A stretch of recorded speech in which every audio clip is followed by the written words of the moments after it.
The Toronto Raptors need to rethink their RJ Barrett stance. Specifically, the Toronto Raptors decided to walk all through their offseason without extending RJ Barrett a contract extension, and then just to have RJ Barrett buy perfectly into the role, go in. The Raptors are rolling. They win 9 straight. Everything is good. They've won like 13 out of 15.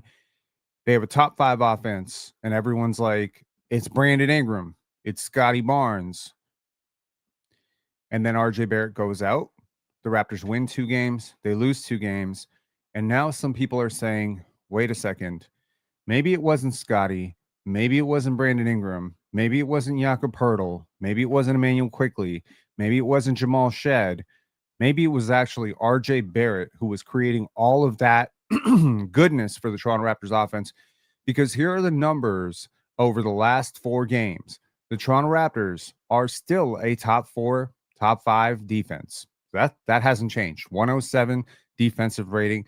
They are a better rebounding team right now over the last 4 games than they have been pretty much at any 4-game stretch of the season. They have a 52.7 rebound percentage. That is good for 4th in the NBA. That's good. 33.2 offensive rebound percentage. Shout outs to Scotty Barnes and Jakob Poeltl and Colin Murray-Boyles and all the guys who are mixing it up on the glass. They are 9th. They are top 10. But here's what's not going so well. You are 30th in the NBA in offensive rating at 102.7. That is really bad. That is, and guess who the 29th team is over the last 4 games? It is the Portland Trailblazers who you face tonight. So shout outs. We're going to have an 85 to 87 game. That's going to be fun. You have a negative 4.3 net rating. That is good for 22nd in the NBA. Shout outs to the New York Knicks for blowing us right out of the water. You have a 97.58 pace. That is good for 25th in the league. The Raptors were regularly 12th, 13th. They have now fallen to 25th. And your effective field goal percentage, which is to say, how often do your shots actually go in across the board, is good for, you guessed it, 30th in the league. 48.4% effective field goal percentage is stinky bad. And I understand that some people are like, wait a second, the offense was humming, everything was great, and then RJ Barrett went down, and the offense is not humming so much anymore. And so, yes, it must be RJ Barrett. But here's some interesting things over the last 4 games. Scotty Barnes, over the last 4 games, has a 7.0 box plus minus. Shout outs to Scotty Barnes, who, by the way, was just named the Eastern Conference Defensive Player of the Month. Also, shout outs to Cason Wallace, one of my 10 favorite players in the league. He was named the Western Conference Defensive Player of the Month. So shout outs to him. Emmanuel Quickly, over the last 4 games, plus 0.7 box plus minus. That is much lower than his season average. Sandro Mamukelashvili, plus 1.3 box plus minus. That is also an awesome mark, but that is lower than he's been throughout the season. And Jamal Shed, a negative 3.1 box plus minus. How did one of the most impactful bench guards get outplayed by the opposing bench guard 4 games in a row? There is another player who has been awful stinky over the last 4 games, and that is Brandon Ingram.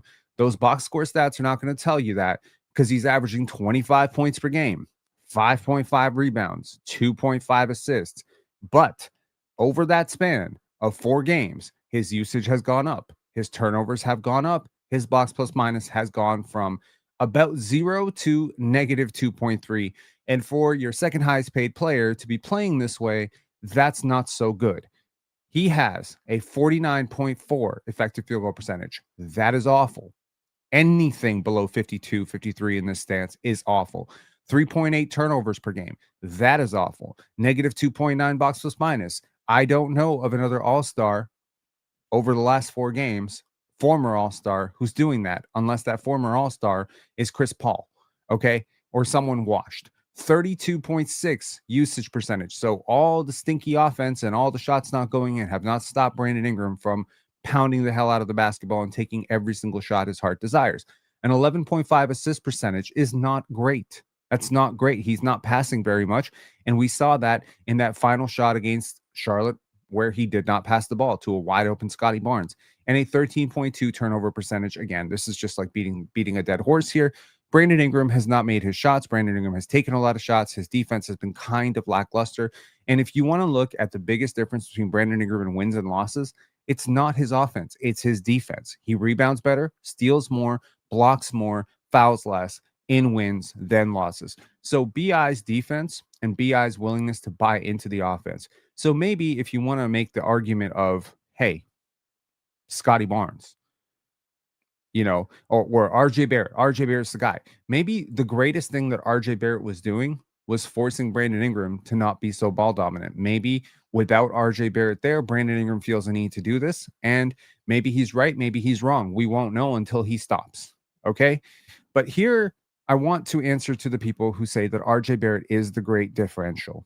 Okay. So I wanted to look at data that doesn't just extend to this year, but I wanted to look at 2 years worth of data. So this is not a full 2 years. This is last year where RJ Barrett played around 50 games, and this year, okay, where he was healthy for most of the season. So this is in two different teams, two different contexts. He has played 2,182 minutes, and the team without him has played 2,183 minutes. These numbers are almost comical. It is an almost exact 50-50 split. What's interesting is the Raptors are better on offense with RJ Barrett. That's not shocking to anyone. They have a 114.4 offensive rating, which is a far cry from 102, which is where they're at right now. But over that span, they have a 110.3 with him off the court, and that's not very good. 114 is barely average. 110.3 is bad. But 116.4 defensive rating with him on the court is also bad. And the 112.3 defensive rating with him off the court is slightly less bad. The net differential in RJ Barrett on and RJ Barrett off is -2 and -2, which means -2 points per 100 possessions with him on the court, -2 points per possession per 100 possessions with him off the court, which results in a net differential of 0. And you're like, well, the Raptors were bad. How can we possibly how can we possibly have a fair sample? Because you're just doing this for RJ. You're not doing this for everybody else. Well, let's do this for Jakob Poeltl. Here's Jakob Poeltl's net differential over that span. The Raptors are a better offensive team with him on the court. They're a slightly better defensive team with him on the court. All of that results in a +5. What about Immanuel Quickley? The Raptors are a better defense with Immanuel Quickley and a better offense with Immanuel Quickley. All of that results in a +7. And what about the highest paid player on the court or the highest paid player on your team? They are -1.1 with Barnes on the court, -3.4 with Barnes off the court, which means that the defensive differential is the big break for Scotty. They're 3 points per 100 possessions better on defense with Scotty Barnes. And again, I don't think he played the greatest defense to start the season last year or this year, but he is a huge impactor on defense and slight negative on offense, given, all the stuff that he did last year in terms of experimenting. He was not a positive offensive player last year, but he's still a +2.3, and he did this between the ages of 23 and 24. Analytics can be overstated. Yes, they can be overstated. So can emotional, reactivity to a couple of losses. So let's put into context what we're really talking about with this RJ Barrett thing. Okay, so RJ Barrett is useful. At $27 million, I would say right now, this year, he's close to earning his contract. But the question is not whether RJ Barrett is a good basketball player. He went 3rd overall. He averages 20 points per game. He's averaged 20 points per game pretty much in his sleep everywhere he's gone. The question is not whether he is a good basketball player or a useful basketball player. The question is he the right basketball player? A lot of good basketball players in the world, man. AJ Mitchell's a good basketball player. Herb Jones is a good basketball player. Michael Porter Jr. is a good basketball player. One of the hardest things in basketball and in sports in general is to try and individualize contributions in a team dynamic. Don't know who needs to hear this. It takes 5 guys to score. It takes 5 guys to defend. Last night, I watched Giannis Antetokounmpo and the Bucks lose to the Washington Wizards. Did y'all see that? I watched Luka, LeBron, and Austin Reeves lose to Dylan Brooks and the Phoenix Suns. I watched Nikola Jokic lose a basketball game against the Dallas Mavericks because Jamal Murray was out and the Denver Nuggets just completely folded. How many upsets did we see yesterday? We saw James Harden and Kawhi Leonard on the receiving end of what felt like a 50-2 run. It's not as simple as putting good players on the court together. And there's something really weird about 20-point per game scores that we think a 20-point per game score can never hurt you. It's always additive. The Denver Nuggets, in my opinion, got better with Cam Johnson than they would have been with Michael Porter. If you look at their stats side by side, it's actually pretty insane because Michael Porter Jr. looks like he's the way better player. But when you're a role player, which is to say, when you're not the best player, the context around what you're supposed to do and how I judge your performance has to change, right? So when you look at certain guys like Bones Highland, Campaign, you look at certain guys, like Terry Rozier, you look at guys who are considered like bucket getters, Colin Sexton. You look at these guys, microwave scorers, Lou Williams. Okay, I'm naming some good ones, right? Jamal Crawford. There's some good bucket getters, right? ISO Joe Johnson. But a lot of times, how are these guys? How do you compare Joe Johnson to Bruce Bowen? How do you do that? How do you compare Tayshaun Prince to Carmelo Anthony? How do you do that? I mean, it's so clear and so evident. But the clearest example of this is I remember Ben Wallace, right? Recounting. Now, to those who started watching basketball in 2019, I might have to introduce you to the fact that Ben Wallace was a multi-time defensive player of the year and effectively the defensive quarterback of the '04 Pistons, who won a championship. That team was dominant throughout the early 2000s. And they were a wonderful defense. They were a defense not just because Ben Wallace was amazing, but because Tayshaun Prince was amazing. They drafted Tayshaun, I believe, in 2001 and 2002.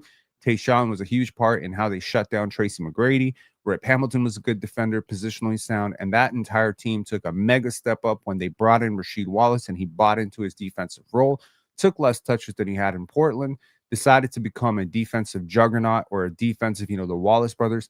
And he was recalling one of the biggest mistakes in Pistons history, which was drafting Darko Milicic.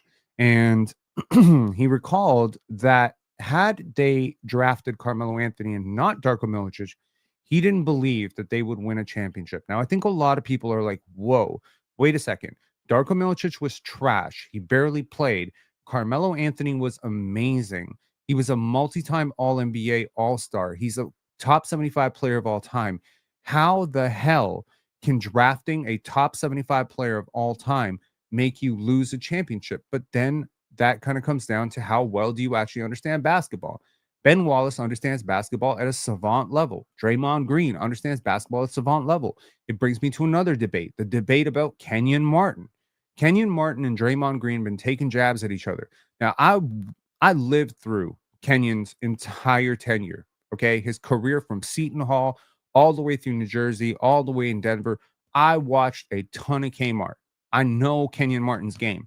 You're not going to lie to me and tell me Kenyon Martin was a better player than Draymond Green just because Richard Jefferson says, well, when we had Kenyon Martin, we made it to the finals back-to-back years, and then we lost Kenyon Martin, and we never made it back. So what am I supposed to believe? That Kenyon Martin is a better player than Vince Carter? Am I supposed to believe that Kenyon Martin, because he led the Nets in scoring in his second year at 14 points per game, that he was a more impactful player than Jason Kidd? What a stupid way to look at the world. Kenyon Martin basically fell off because of an inability to create shots. Who was creating shots for him? Oh, yeah, Jason Kidd. Who's creating shots for Steph Curry? Oh, yeah, Draymond Green. Draymond Green is closer to Jason Kidd than Kenyon Martin is to Draymond Green. That's the crazy part.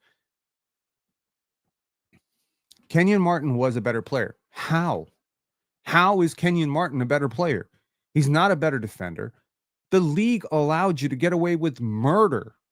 I'm saying the M word and risking getting this stream demonetized. What are we doing here? I watched Kenyon Martin play basketball. Kenyon Martin was not all that. He was a good basketball player. He was at best a top 10 power forward.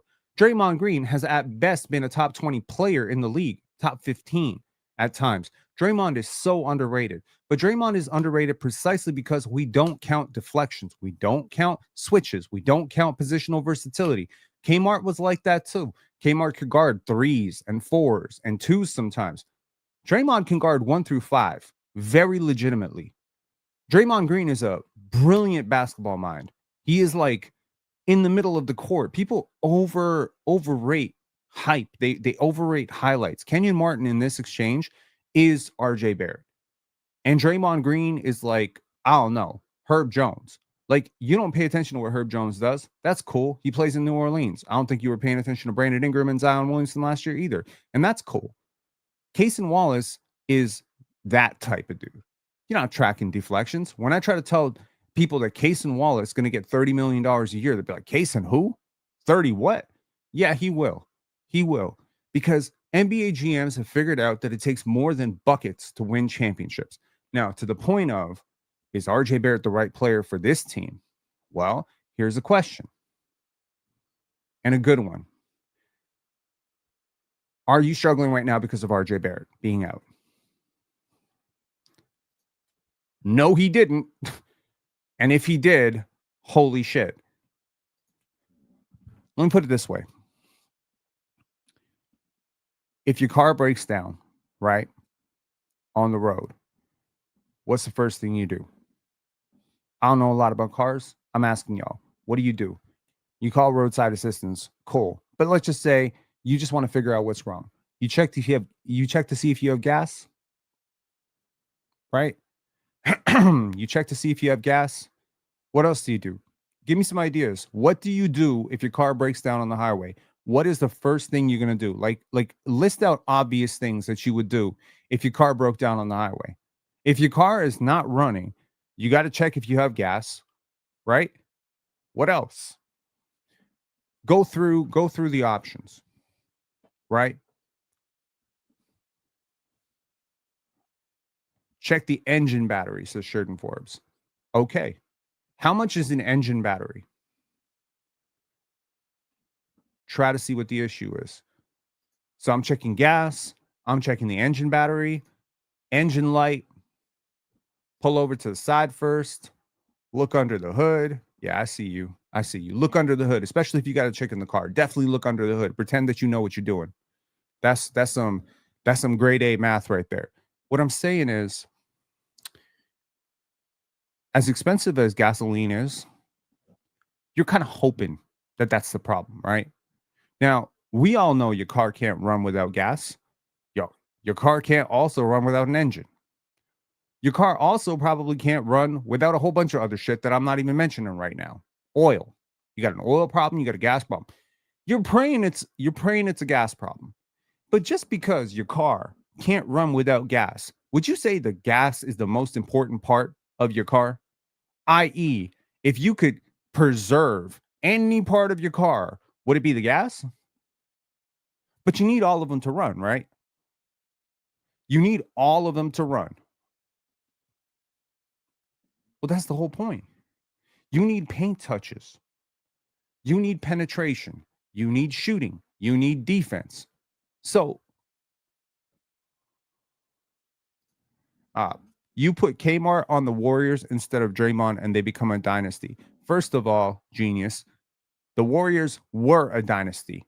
One. If you put Draymond in place of Kenyon, the Nets become a dynasty. That's the difference. Giannis wants out. What's new, man? We've been listening to this for 6 years. Look, Emmanuel Quickley's pull-up shooting is important. Scotty Barnes' defense and versatility and playmaking is important. His ability to push pace and make connective passes is important. Brandon Ingram's isolation scoring is very important. You don't need to watch the Raptors without Brandon Ingram. You watched it last year. He's obviously important. And you don't need to watch the Raptors without Scotty Barnes because they could hardly win a game last year without him. We all know that all these players are important. So when all the players are important, it's a little bit like, am I willing to go for premium gas over the regular ass gas? Right?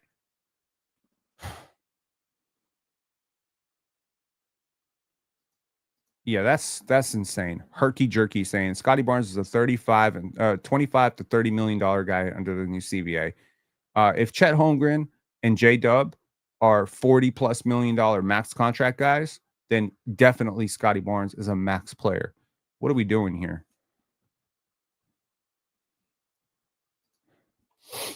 If you replace RJ with Herb Jones, we become even better. Even if Herb isn't as good, hint, he wouldn't even need to be.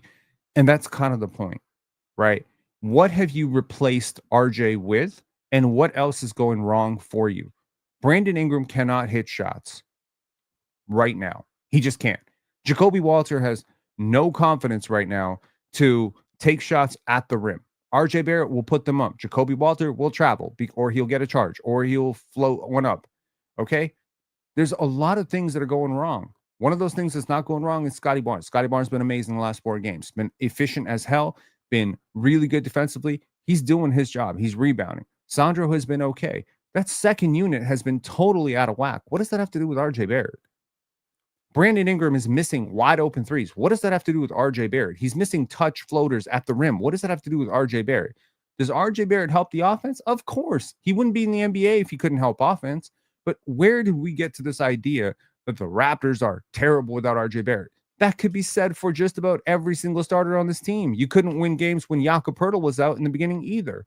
Is Jakob Poeltl now a max player? Is Jakob Poeltl like someone that y'all are just willing to hold on to forever? You would never ever trade Jakob Poeltl.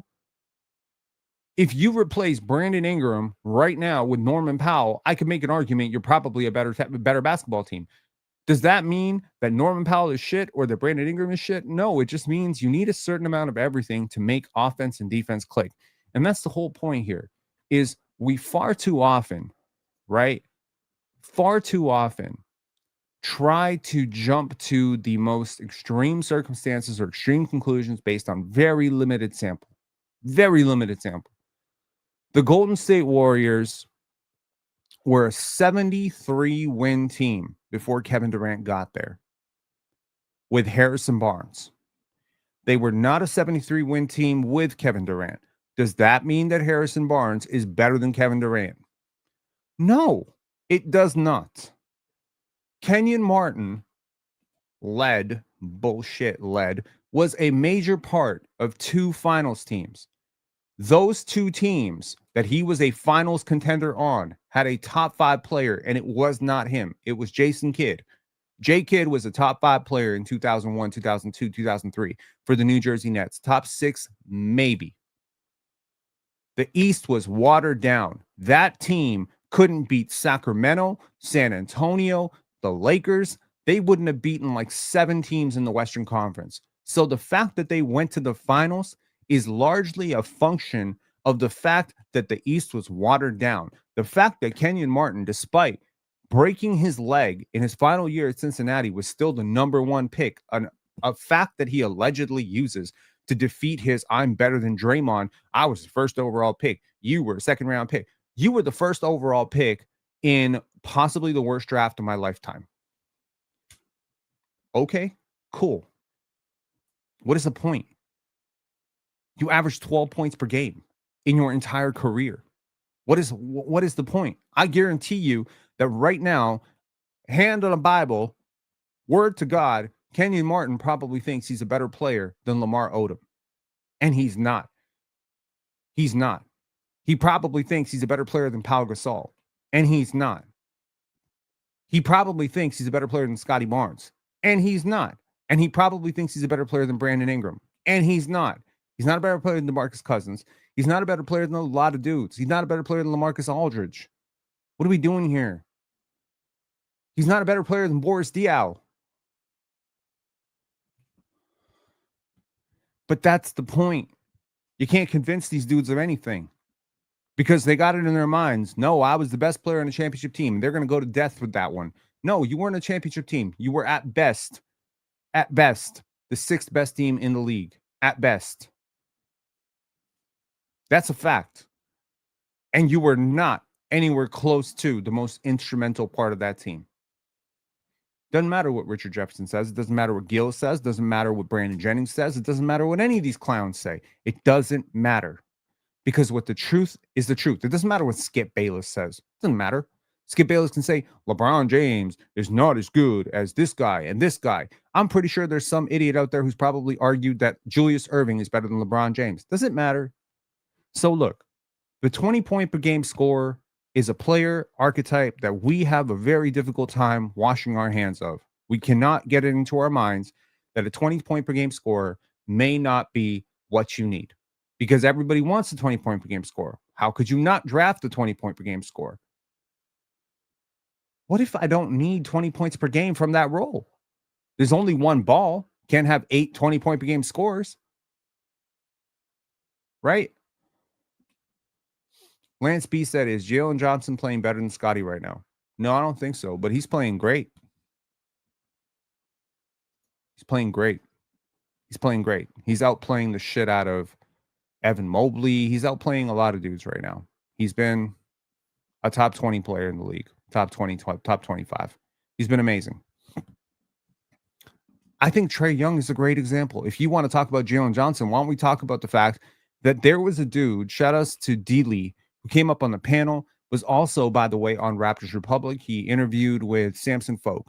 He said that according to his engine metric, right, the engine metric, which I'm not clowning analytics, it's really impressive to create your own analytic. He said that Trae Young was one of the 3 best players in the league, according to this metric, because the metric showed that Trae Young creates all this offense, and the offense without him cannot be created, et cetera, et cetera. Well, now we are watching the offense without Trae Young, and it looks fine. It looks fine. The Hawks look amazing. They got the Pistons, who were the number 1 team in the Eastern Conference, down to a 1-point game last year. With Trae Young, they're getting blown out by 15. How do you reconcile that in your head, that you could be better without Trae Young? How does one even make sense of that? How does one make sense of the fact that Trae Young is a negative asset to winning right now? Well, wait a second, because if I put Trae Young on the Portland Trailblazers right now, they would win a lot more games with Trae Young. So the whole point is really not about whether this player is good or bad. We know Trae Young's a good basketball player. Trae Young's an awesome basketball player, but the Hawks are better without him. Why? Because Jalen Johnson is nowhere near the defensive liability that he is. Right? Who are we talking about here? Salmon fish. Rob, we going to be fine. We get back to winning. LaMelo for Scotty, not a good deal. Should we? Okay, can we just run a little bit of a straw poll? Can we get 5 votes for banning herky jerky right now? Just say ban. Any 5 people want to say ban, you're gone. LaMelo for Scotty. Just say ban and he's gone. I don't get 5. Oh, we got 1, 2, 3, 4. You gone. Yep. The people have spoken. Banned. Okay. LaMelo for Scotty. Jeez. And that's the point. So the question really at this point is, and this is something that the Raptors have to evaluate. What is the context? Who is the benefactor of context? Who is the creator of context? Is Scotty Barnes the creator of the defense or the beneficiary of the defense? Is Brandon Ingram the creator of offense or the beneficiary of offense? Is RJ Barrett, through his rim pressure and relentless attacking, is he the creator of the Raptors half-court offense? Which is to say, is he a tent pole? Is he a quintessential part of driving it forward because it has fallen off without him? Or is he the ultimate beneficiary of that? And if he is the ultimate beneficiary, good news. That's not hard to replace. If he is the creator of it, bad news, because he's going to cost a lot of money. I think you have to understand basketball. I think we have to get deeper into it. So I'll ask you a question. Are the Raptors a better team with Aaron Wiggins than RJ Barrett in that starting small forward role? Are they a better team with Aaron Gordon? Are they a better team with Cam Johnson? Are they a better team with Lauri Markkanen? Are they a better team? What level of player do you have to get to before you say we are better? Are we better with Lauri? Yes, 100%. Are we better with Aaron Gordon? Yes, 100%. Are we better with Michael Porter Jr.? Yes, 100%. You can keep going down the list of $30, $35 million players, but then you can get down to about $20 million players, $15 million players, and start asking the questions, the really hard questions. Are you better with Trey Murphy? Are you better with Nickeil Alexander-Walker? Are you better with Josh Minot on a minimum contract? Are you better with Herb Jones? Are you better with OG Anunoby? Granted, that's almost the max contract now. Are you better with Josh Hart? Are you better with Brandon Pajemski? Are you better with Jaime Jaquez? How many small forwards are there in the league right now? Now, it's worth noting we do need to take a look at the analytics for the Toronto Raptors because this is very interesting.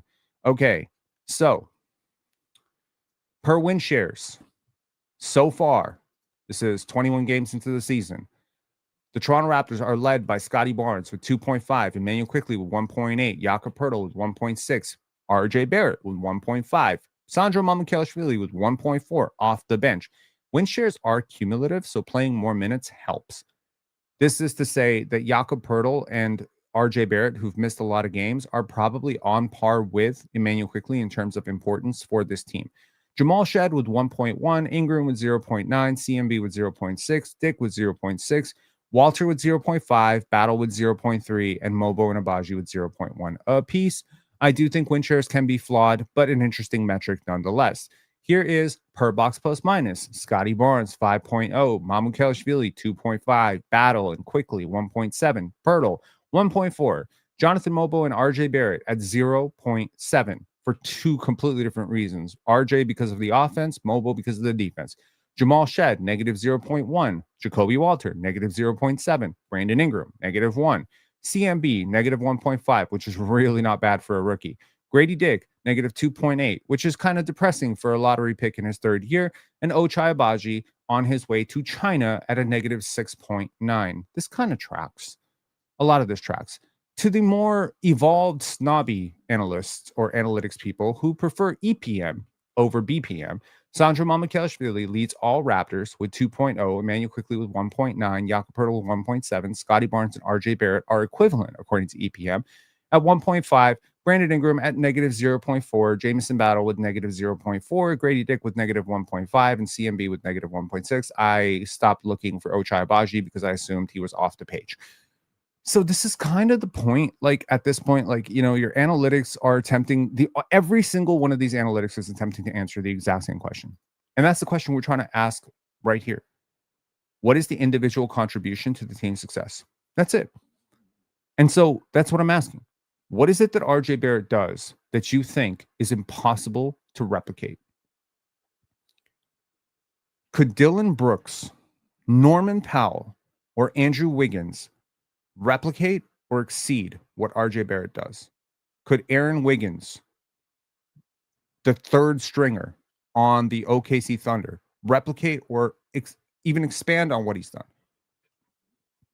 RJ Barrett is a very interesting player because there's pluses and negatives, right? The pluses.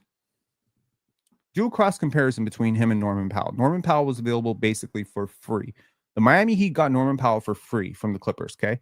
Norm is a little bit older than RJ in fairness, but he is cheaper, and he is looking for one final payday. Norman Powell is a better shooter, better ball handler. He is a slightly worse defender. He is a much better finisher.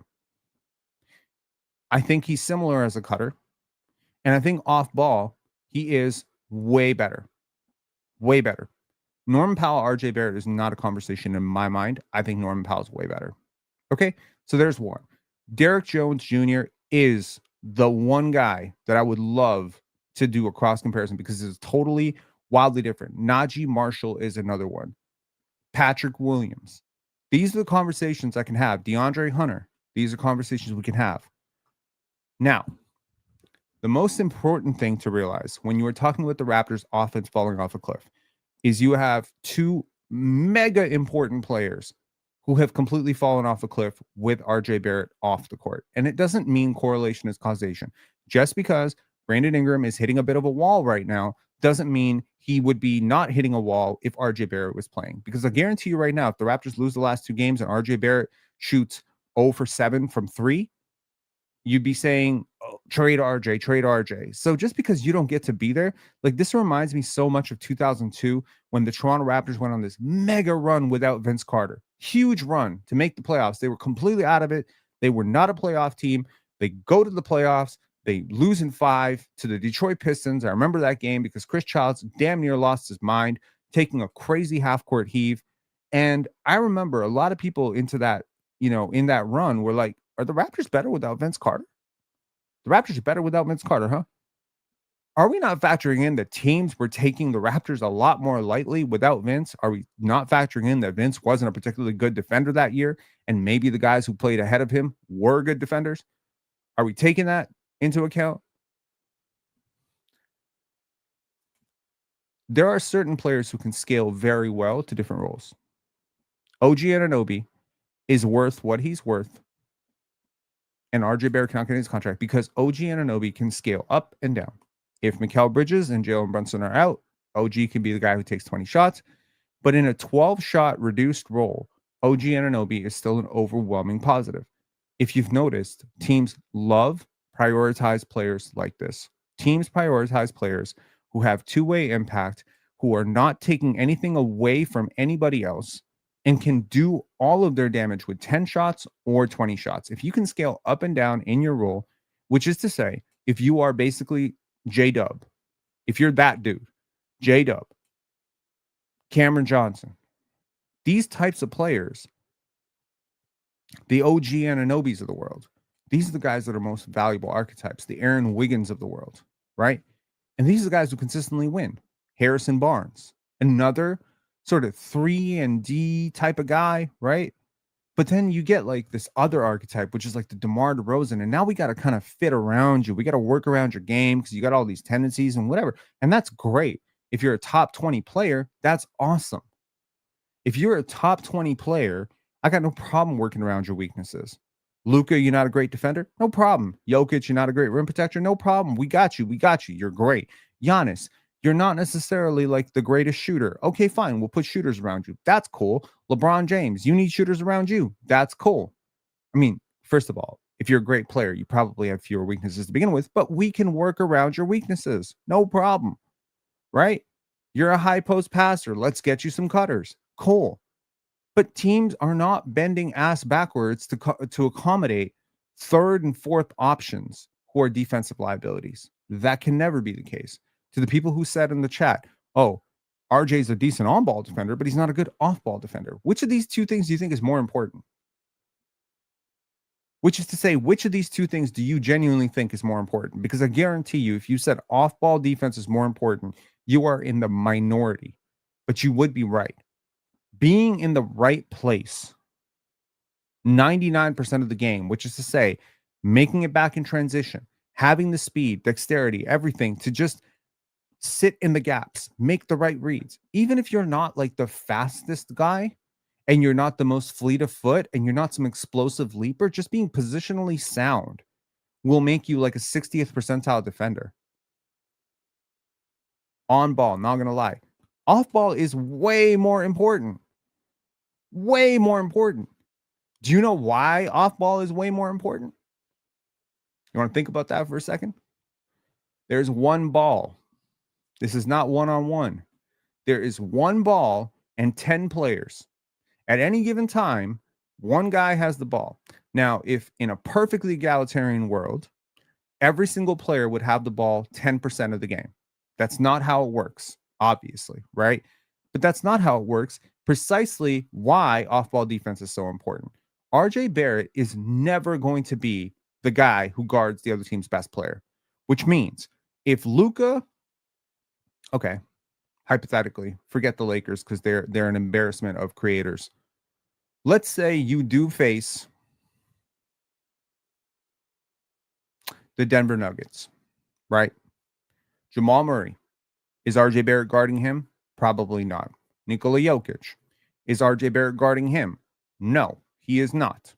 Okay? So, you're guarding one of Christian Brown, Aaron Gordon, Peyton Pritchard, Peyton Watson, one of those guys. Okay? Bruce Brown, you're guarding one of those guys. The only way that guy is getting the ball is if he's open.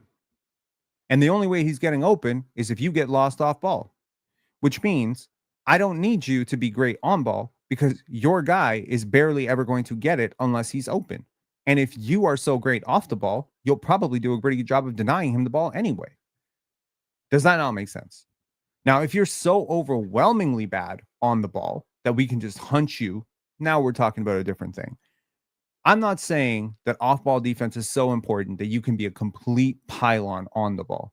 But I'm saying if 90% of your weaknesses are off the ball, which is to say you don't get back in transition, you don't box out, you don't map cutters well, you get lost on screens, then what you are doing is by virtue of you being on the court, your guy is going to be open a lot.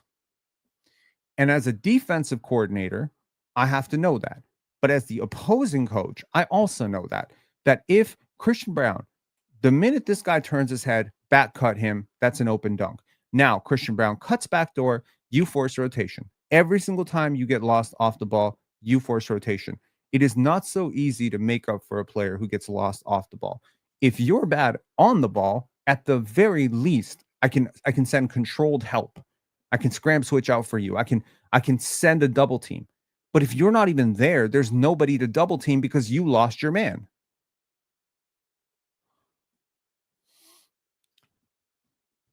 Cool. Let's take some questions. Rob, do you still think we make the right call with CMB, or would getting Kaman be better? Have you watched Kaman Malawatch? Have you been watching Yang Hansen? Sure. I think he's not very good right now, and I hope that he will get better. I don't think he's very good right now. Uh, if there's any player that honestly is giving me even a little bit of like CMB regret, and it's not any regret to be honest, it's probably Derek Queen, Cedric Howard. You could really feel like Cedric Howard would be like the perfect small forward on this team right now. Like I'm feeling it right now. As high as I was on Carter Bryant, as high as I am on CMB, I feel like I didn't give Cedric his proper due because he's really good. Also, in hindsight, if I could have traded Grady and the ninth pick to move up and get that Charlotte pick and get Con Knipple, I would have 100% done it. Like, I love Con Knipple. I cannot tell you how much I love this guy. He's really great. But Cedric's been great. Cedric's been awesome. Have you seen Yang's post moves? It doesn't matter. They're all pre-scripted, dude. Like everything, all his passes are pre-scripted. He doesn't have like the greatest footwork. He's not very strong. And that's okay. That's expected. He's a rookie. He's not supposed to dominate. Pascal cooked Draymond in the finals. Yeah. Why not trade Ingram instead of RJ? Ingram's skill set is harder to replicate than RJ's. Number one, Ingram is a better defender. Number two, and number three, I, I think Ingram's a much better player. I think he's better. I know his analytics don't say that right now, but I think Brandon Ingram is the creator of chaos. And the fact that he is double teamed all the time has opened up a ton of space for Scotty. He is doing exactly for Scotty what Pascal Siakam did for Scotty, right? Thoughts on Ingram for Mobley trade? Oh my god. They are not high. They are not stupid. You would have to add 5 first round picks to that trade. That is never going to happen. Are you doing Patrick Williams and Jones Smith for RJ? Yes. Yes, I would.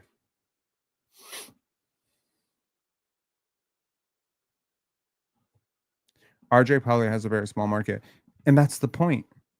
And that's the point. Look, we just had a debate on PC today about what kind of role, because to those of you who are living under a rock, you may not realize that the Clippers are a really bad team right now. And the Clippers owe their first round pick as part of the Kawhi Leonard saga that never ends, in which, Paul George was requested to come to the Clippers. They owe their first round pick this year, unprotected, by the way, to the OKC Thunder, and they are ridiculously bad right now. They lose every single game because they can't get back in transition, precisely because they have terrible off-ball defenders, by the way. Just so we're clear. Chris Dunn, Kawhi Leonard, all decent on-ball players. Even James Harden is an okay on-ball defender. Chris Dunn's a good on-ball defender. Ivica Zubac's a good on-ball defender. Brooke Lopez, if he can get there, is a good on-ball defender. But bro, they can't get back in transition. Okay? Rob, RJ for Tamani Kamara. How many firsts are you adding to that exchange? There's no way he generally thinks RJ is better than BI. I don't. Somebody clearly does, though. So Rob, what are your thoughts on Elijah Martin now, even though it's just G League? I haven't watched enough, to be honest. I haven't kept up with the Raptors 905. So I can't speak with great confidence about what he has done or hasn't done. But what I do know is the Raptors 905 look really good as a team. In the Charlotte game, do you think Darko made a mistake not fouling Khan? The minute Khan got the ball, that was 2 free throws automatically. You had to foul before he got the ball, deny him getting the ball. I think the mistake was having Ingram and Quickly on the floor. Quickly didn't apply enough pressure on the inbound.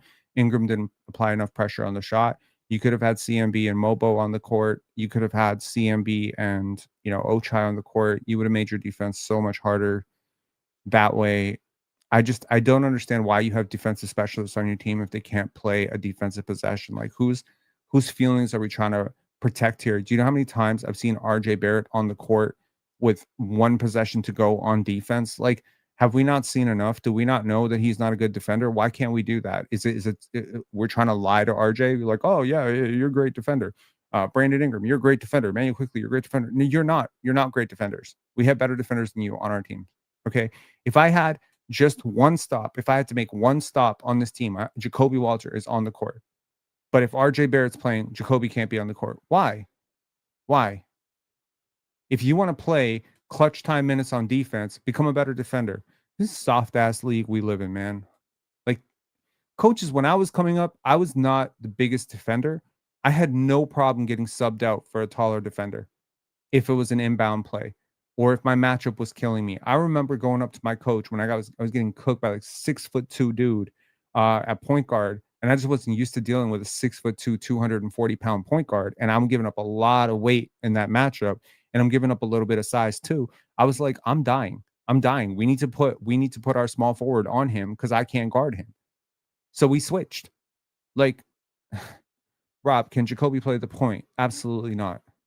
But I was becoming encouraged last year that he might be able to, but so far, no. I cannot get on board with that. Jacob Isaac saying Draymond is overrated. Draymond is funny because he's overrated and underrated depending on who you ask. If you think he's worse than Kenyon Martin, I'd say he's underrated. If you think he's on par with Magic Johnson, then I think he's overrated. Like, I don't know where you want to go with this, right? But to me, a big playmaker who pushes pace and makes the right decision 99% of the time, Draymond is an amazing off-ball defender. Amazing. Amazing off-ball, amazing on-ball. So, look, my point is the Toronto Raptors know what RJ Barrett is at this point. Darko Rakovic told him, first of all, little recap here. The Raptors told RJ's representation in the offseason, we are looking to trade you. Okay? We're looking to trade you. Number one. Number two, Darko Rakovic told RJ Barrett, we're going to start you to start the season, but if this doesn't work, it may not stay this way. They did not say that to Brandon Ingram and Scotty Barnes. So if you want to understand like where he is in the whole pecking order thing, they tried to dump him last year for Brandon Ingram, and he knows this. He knows this. But they didn't want him. So RJ got a lot to prove. He's in a contract year. He's on his best behavior. He's going to buy in. He's going to make, he's going to make the right plays. And right now, if I'm his agent, I am mapping this information. Y'all were the 30th ranked defense, 30th ranked offense when my client went out. You need to sign this guy to $30 million. My point is, Jacoby Walter right now is not a starter in the NBA. Ochai is not a starter. Grady is not a starter. So basically, right now, without RJ Barrett, you are left with a $27 million hole.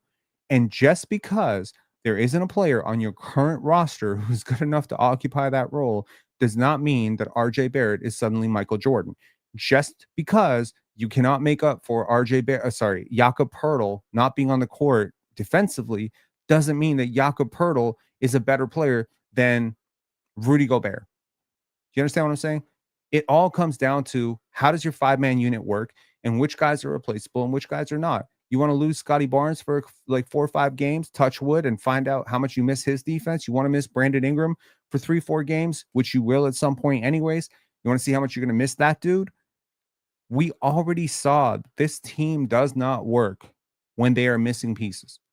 Did not work without Jakob, not working without RJ, at least offensively. Without Jakob, your defense falls apart completely.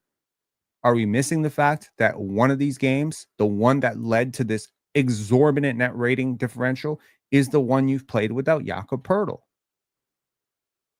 The loss in Philly, where you lost by 10 plus, came without Jakob Poeltl. So it's Jakob Poeltl. You 2-1 without RJ Barrett, and you were up 17 against the Hornets. This is misinformation. This is fake news. You were up 17 against the Hornets. Brandon Ingram lost his mind. Immanuel quickly lost his mind. At this point, those two are the ones who lost you that game. If I'm being honest, Immanuel quickly and Brandon Ingram lost you the game in Charlotte. If not, you are 3-0 without RJ Barrett. You're up 17 against the Charlotte Hornets. You should have won that game. As Scotty Barnes said in the post game, we got to close that game out. Yeah, you do. You do have to close that game out. Brandon Ingram has to put a hand up. Brandon Ingram running out of gas has nothing to do with RJ Barrett. But maybe it has something to do with the fact that with RJ out, he's playing 38 minutes a night. Does that have anything to do with anything? We conflate correlation and causation all the time. I hope you won't. Okay, this is not an RJ slander pod. This is me telling you that RJ Barrett is not irreplaceable. Okay, RJ Barrett is not a star. He is a role player. And frankly, as it pertains to role players, i.e., players who are supposed to benefit off of the cutting of others, the motion, the gravity of others, the guys, there are better versions of this player. That's all I'm saying. There's better versions of this player. Moses Moody, Brandon Pajemski, pick one. All of these guys that I just mentioned right there, Moses Moody and Brandon, these are better players than Grady Dick right now and Jacoby Walter and Ochai Agbaji. So here's a question, and I'll actually leave you with a final question. This might be one to think about, okay?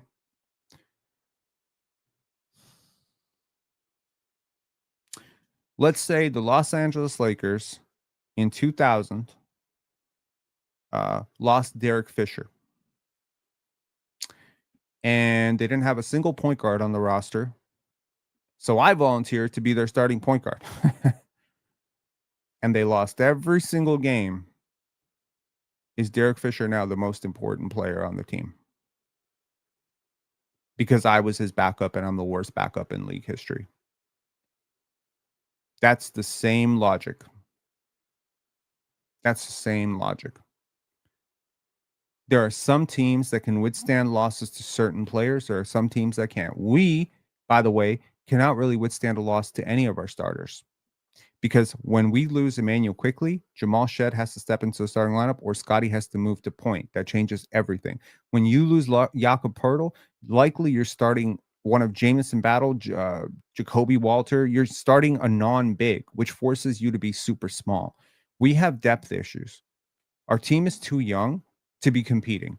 We're a team that is surprisingly good. At the trade deadline, or perhaps, I don't know, tomorrow when Day'Ron Sharpe is available to be traded, we will make trades to bolster our lineup.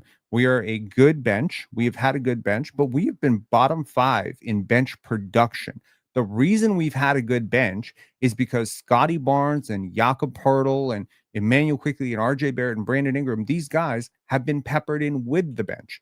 But the bench in and of itself is not good so far because Ochai has fell off the cliff, cannot play. Jonathan Mobile is not playing. CMB has been in and out of the lineup. Jacoby's been timid and is now starting. And Jamal Shed over the last 4 games has been horrible and is always a spacing liability who does not score well. You have a lot of flawed players who've made it work. But honestly, in terms of talent, is your bench better than Utah's bench? Better than Washington's bench? Go take a look at the players who are coming off those benches and tell me where you are in terms of battling with the New York Knicks, who brought Mitchell Robinson and Jordan Clarkson off their bench. Mitchell Robinson and Jordan Clarkson would have started that game for the Raptors, but they came off the bench for the Knicks. That gap in talent, the gap in impact, the gap in age, the gap in size was too much to handle. RJ Barrett doesn't change that. You did not win the Philly game with RJ Barrett against a depleted Sixers team. Why?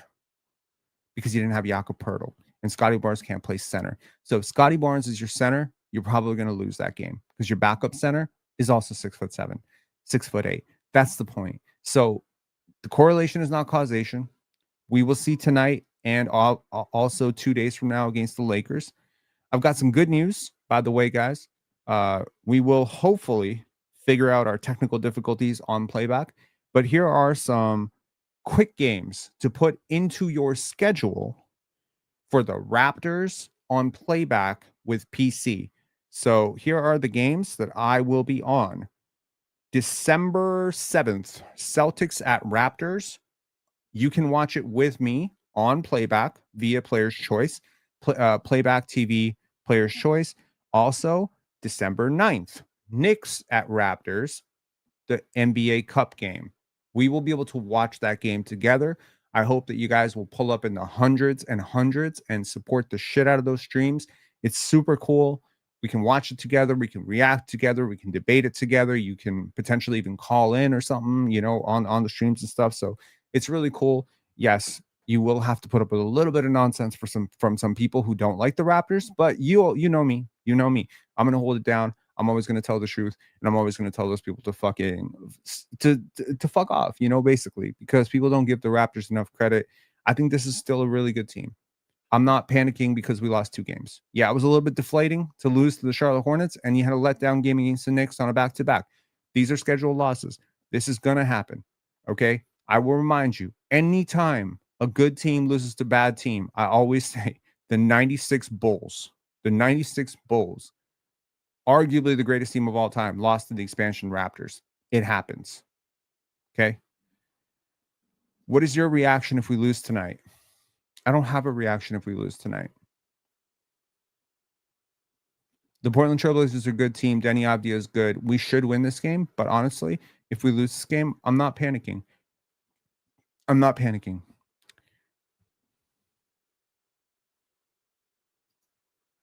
Bubba HHTC. I can't believe I sit here and enjoy watching Penn after not liking him for his top 10 list. Fairs. Keeping Kobe Bryant off my top 10 list was extremely nasty. My bad. He is now on my top 10 list. Okay. Herky Jerky is back? No. How'd he come back? Or are you just reacting to like some shit from before? All right. I'll talk to y'all later.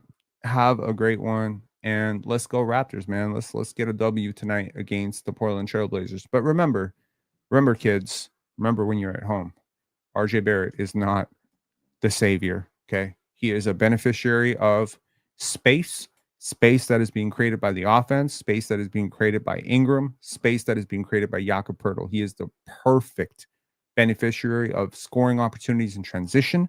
He is assertive, but he is a spacing liability at times. He is a defensive liability at all times, okay? So if you're asking me, what would this team look like with a Herb Jones? Like a conference finalist to me. All right. I'll talk to y'all later. Have a good one. Peace.